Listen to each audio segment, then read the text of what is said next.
Joining us is Congressman Bernie Sanders, who is an independent from the state of Vermont. He is with the Progressive Caucus in organizing what he is calling Cancel the Contract. Good morning, Congressman. Good morning. How are you? Fine, thank you. What do you mean by that? Well, basically what we mean is that the contract is a fraud.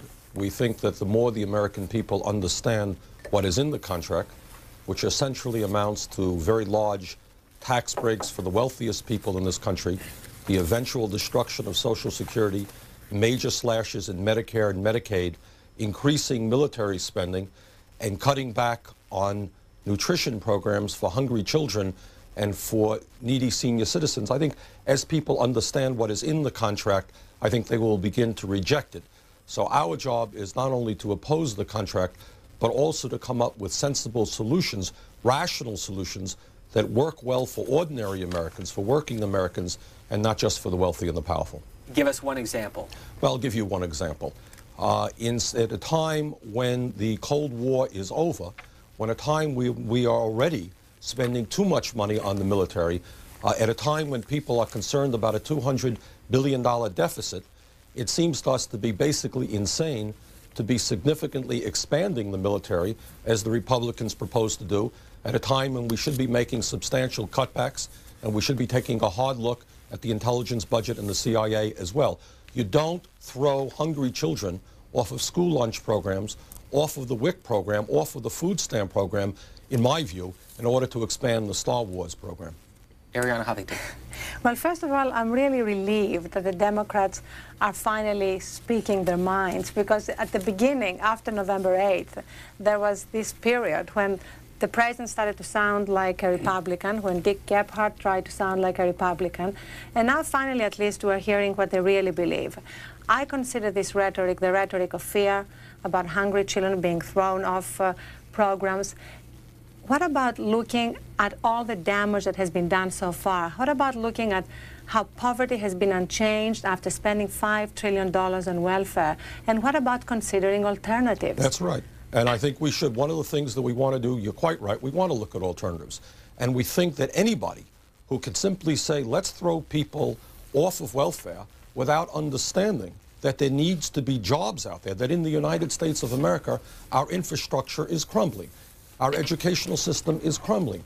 To say to people, you're off of welfare, and 70% of the people receiving AFDC are children, without making sure that there are jobs for people is wrong. That is why, among other things, we are proposing to raise the minimum wage so that people can earn a living wage, and second of all, propose a jobs program to rebuild America, to put people to work, so there is something for people who are on welfare to look forward to. Congressman Sanders, one of the elements of Contract with America says that welfare would remain, but after 2 years, you're off.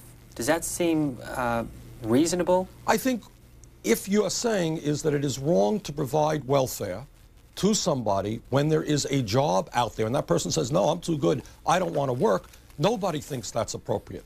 On the other hand, if you say to a mother with 2 kids, well, you have to get off of welfare, even though there is no job, there is no transportation to get to the job, there is no child care to take care of that child, then that is basically cruel and silly. So I think anyone who is serious about talking about welfare reform must talk about jobs.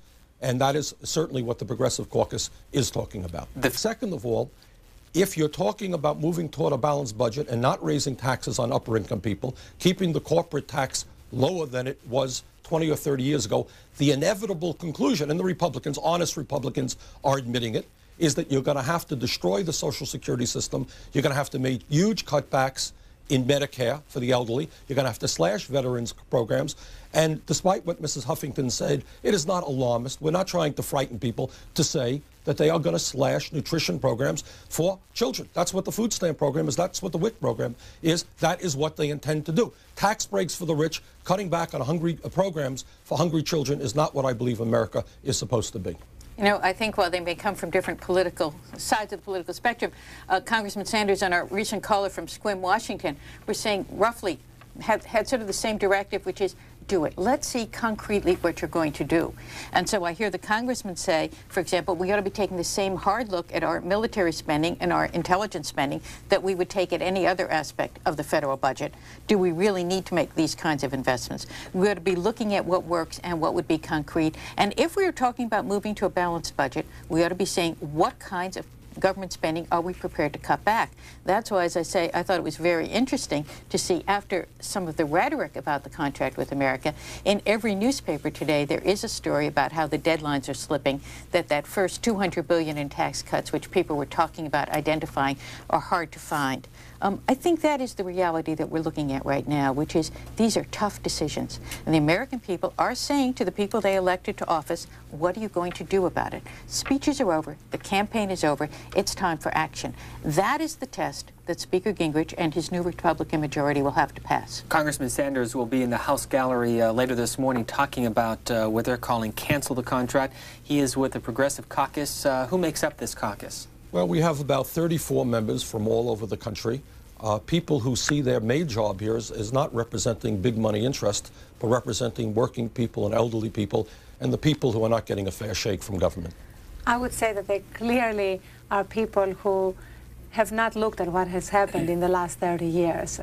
It seems to me amazing to hear you use all the same rhetoric, all the same language, and the same belief in big government solutions. Big government, from what you said, is supposed to provide the jobs, is supposed to provide the benefits, is supposed to take care of everybody. It hasn't worked. Well, you know what is the definition of insanity? To keep doing the same thing again and again, expecting different results, and it seems to me that's what the Progressive Caucus is all about. Well, I think you may not know what the Progressive Caucus is trying to do, because on issue after issue, we are presenting concrete alternatives. When you talk about insanity, it seems to me to be taking food away from hungry children in order to give tax breaks to the wealthy. That's insanity. When you talk about a citizen legislature, and that's some of the jargon in the Republican contract with America, but continue to have a campaign finance system by which millionaires can spend $25 or $30 million to buy a Senate seat, I think that's insanity. I think if you're going to talk about a citizen legislature, we need campaign finance reform so that we can end the control of Congress on the part of millionaires and very wealthy people, and maybe have some people here in Washington who are prepared to fight for working people and not just the wealthy. Congressman Bernie Sanders, independent from the state of Vermont, thanks very much for joining us. Thank you very much for having me.